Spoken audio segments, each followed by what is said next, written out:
कि हमको लूट की खुली छूट करने के लिए एमआरटीपी कानून की जरूरत नहीं है, हटाइए। सरकार ने फैसला किया कि एमआरटीपी कानून हटा देंगे। विदेशी कंपनियों ने कहा कि हमारे ऊपर इनकम टैक्स ज्यादा लगाया जाता है, हमारे ऊपर इनकम टैक्स कम करना चाहिए। सरकार ने फैसला किया 40% वाला इनकम टैक्स 10% कर दिया। विदेशी कंपनियों ने कहा कि हमको कैपिटल गेन टैक्स में छूट मिलनी चाहिए। भारत सरकार ने तय किया 40% वाले कैपिटल गेन टैक्स को 20% कर दिया विदेशी कंपनियों के।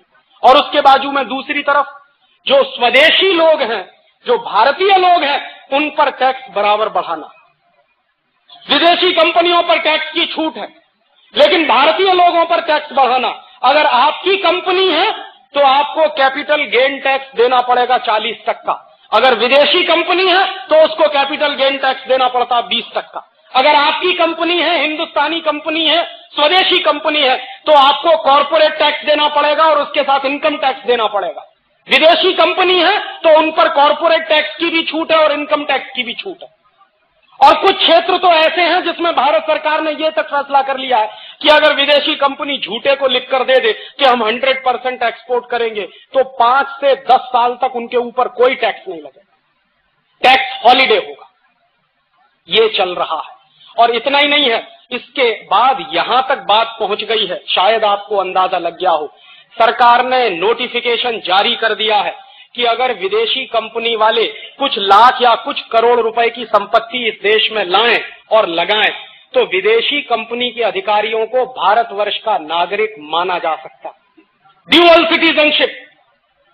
और ये बात हमारे देश के प्रधानमंत्री जब विदेश गए थे वहां कह के आए, यहां नहीं कहा पार्लियामेंट में।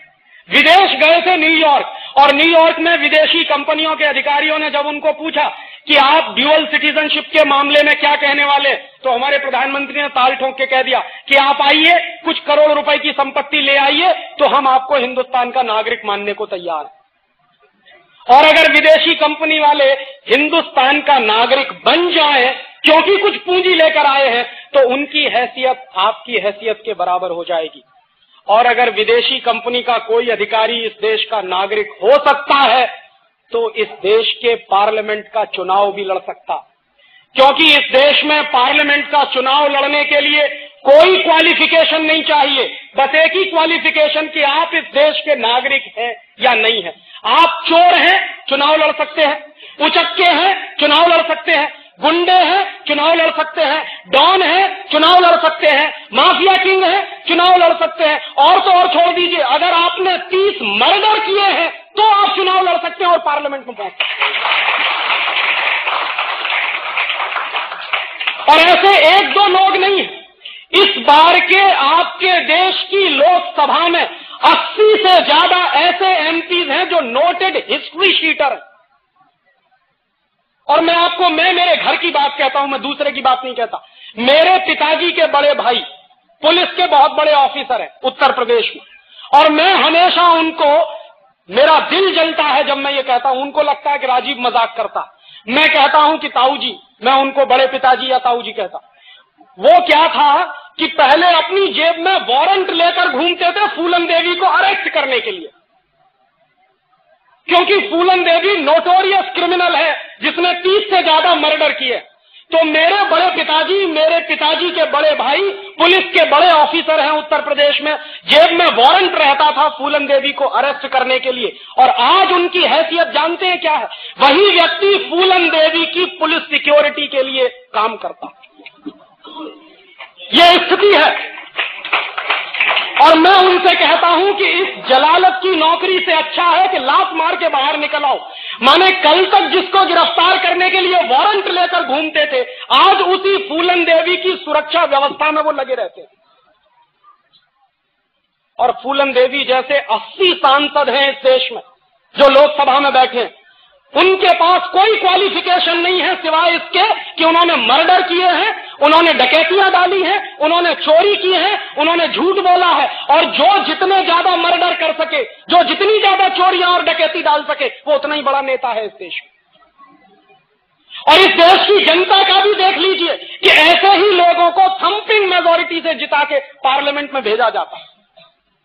ये हमारे देश के पार्लियामेंट्री डेमोक्रेसी सिस्टम के गाल पर सबसे बड़ा तमाचा है। और आज बंबई में चुनाव हो रहा, मैं 2-3 दिन से अखबार पढ़ रहा हूं, ये खबरें बराबर में पढ़ रहा हूं कि अंडरवर्ल्ड के लोग अब यहां चुनाव में खड़े होकर पहुंच रहे हैं। माने आज तक जो कानून का उल्लंघन करते आए हैं, कल को वो बैठेंगे कानून बनाने के लिए और आप उनके द्वारा शासित होंगे। माने अज्ञानी व्यक्ति, चोर, उचक्का, गुंडा, लुटेरा, लफंगा आपके ऊपर शासन करेगा, मंत्री बनेगा और आप उसको मालाएं पहनाएंगे। इससे बड़ा तमाचा पॉलिटिकल डेमोक्रेसी पे कोई दूसरा हो नहीं सकता।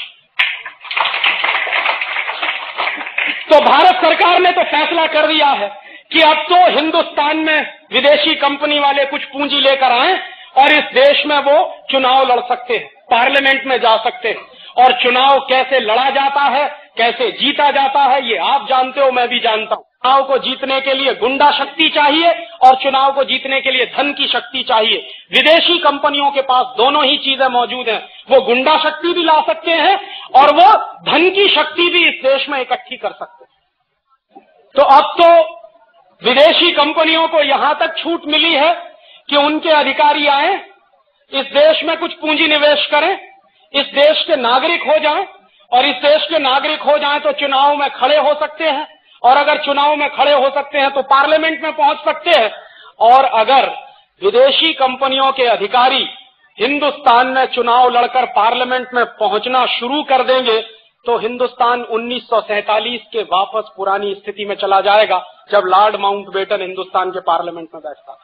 अब विदेशी लोग इस देश के पार्लियामेंट में बैठेंगे और यह कोई खाम ख्याली की बात नहीं है, ऐसा शुरू हो गया है। राज्यसभा में 2 मेंबर ऑफ पार्लियामेंट इस समय विदेशी नागरिक की हैसियत से पार्लियामेंट में एंट्री पा चुके। 2 लोग नॉन रेजिडेंट इंडियंस के नाम पर उनको पार्लियामेंट में एंट्री मिली। और बिहार की असेंबली में 3 ऐसे एमएलएज हैं जो 100% विदेशी नागरिक है, लेकिन उनको बिहार की असेंबली में जगह मिली। अब विदेशी लोग बाकायदा आपके पार्लियामेंट में बैठेंगे। पहले वो पार्लियामेंट में बैठते थे तो तरीका कुछ और होता था, अब वो पार्लियामेंट में बैठेंगे तो तरीका थोड़ा सा बदल जाएगा। मेरे हिसाब से आज की स्थिति में और 1946 की स्थिति में कोई फर्क नहीं है। इसलिए मैंने आपसे पहले ही कहा था कि मैं इस बात को मानने को तैयार नहीं हूं कि आजादी के 50 साल पूरे हो गए। मैं बराबर यही कह रहा हूं कि गुलामी के जो 500 साल शुरू हुए हैं वही कंटिन्यू हो रहे हैं। आजादी आई नहीं। और क्यों? उसके गंभीर कारण हैं और उन गंभीर कारणों को मैं आपसे शेयर करना चाहता हूं। जब इस देश को आजादी मिल रही थी, इस देश के साथ बहुत बड़ा धोखा हुआ है और इस देश के साथ बहुत बड़ी गद्दारी हुई। जो बेसिक सवाल हमको उठाने चाहिए थे, मेरे पुरखों ने शायद नहीं उठाए। और क्यों नहीं उठाए, उसके बारे में हमको विश्लेषण कर लेना चाहिए। जो लोग इस देश की सत्ता की तरफ लपलपाती जीभ लेकर खड़े हुए थे, वो लोग कौन थे? पंडित जवाहरलाल नेहरू। कौन थे पंडित जवाहरलाल? हिंदुस्तान का सबसे अय्याश व्यक्ति, जिसको इस देश का पहला प्रधानमंत्री बनने का गौरव मिला। वो मेरे लिए दुर्भाग्य था।